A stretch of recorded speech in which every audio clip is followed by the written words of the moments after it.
Well, hello everybody and welcome back to part 6 of this vanilla city speed build Mille city that I'm doing over on my Instagram and TikTok.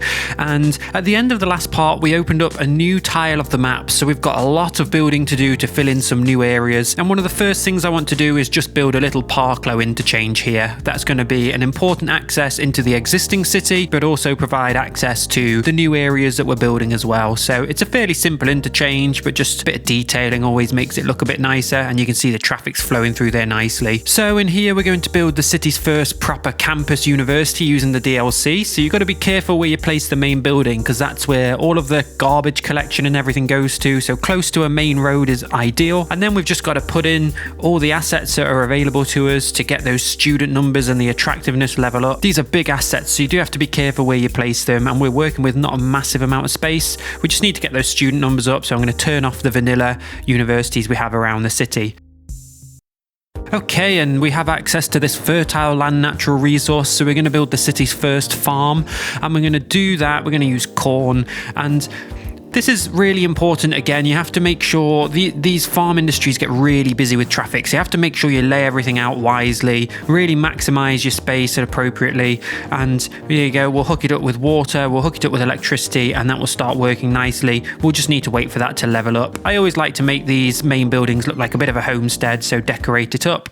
And then the next thing we're going to do is connect to the outside world. So we have access to this train line, so we're going to build a passenger terminal, and I said about bringing the tram line over here because we're going to build a little transit hub here where we're going to have some bus stops, a tram stop, and then everybody will be able to get around the city from here. So that's going to connect up by the road. I like to drop in these taxi ranks because they look like bus stops, and just with a few trees and that laid around and about, this is going to look like a really nice area, something a bit unique. And there you go, traffic's going to be a bit of an issue, but we'll have to keep an eye on that. And whilst we're on trains, let's get over here and bring in some cargo trains as well. A lot of people say, oh, you have to make sure you keep your cargo trains and your passenger trains separate. No, if you just plan wisely, you don't have to do any of that. This is going to work absolutely fine, I can promise you. It's only when you start having stops and junctions really close together and not leaving enough space for trains that you start to encounter issues. So just plan wisely, plan appropriately, and you won't have any trouble with that. And you can share infrastructure really well.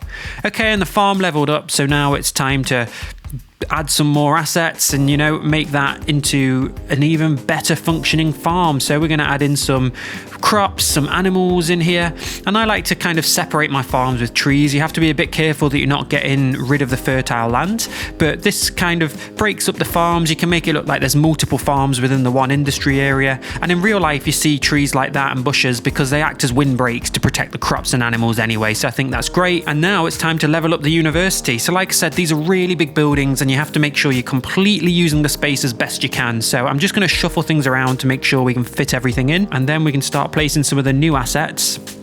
Like even this park is absolutely huge, so we're gonna have to shuffle that around, rework our paths a little bit to try and make that look right, and then, you know, just squeeze everything in anywhere you can, squeeze them in, and it's looking really nice. So just need more academic works and we'll wait for that to level up. So now I'm starting to plan the city's first suburb, and I want to do something a bit different. I'm not sure how plausible or realistic this is, and to be honest, it's probably really bad for the environment to build canals like this just for no real reason, but we're going to do it anyway. It's only a game.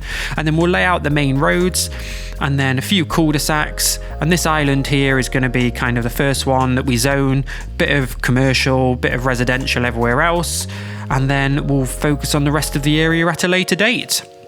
So over here we've got this transit hub, and you can see there's lots of people driving, so we're going to create a good park and ride, and we're going to do that by using the local and organic produce commercial specialization. And then zone 2x2, you can zone 2x3 or 2x4, and they will slowly start to fill in with some parking lot assets. So we've built a little interchange there. Whenever one of these parking lot assets pops up, mark it as historical, delete all the rest, add some trees, and look at that, we've got a really nice unique park and ride area for the city. Now this here, although I quite like this build, it wasn't very popular. The idea was it was kind of a gated community on the edge of town, and in hindsight, you know, gated communities aren't a good thing. We don't want to be encouraging that. There's no real place for it in my city, so spoiler alert, this doesn't last very long. a meteor is going to hit it in the near future, so don't worry.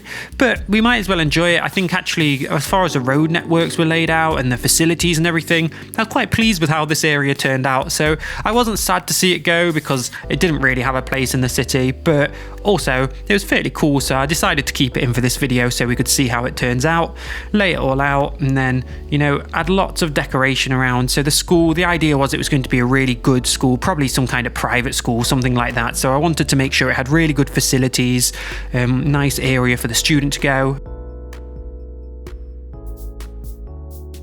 A little bus stop out the front there. There you go, that's our little Outer Pines area. So quite pleased with that. We're making good progress on the city, and I'll see you next time.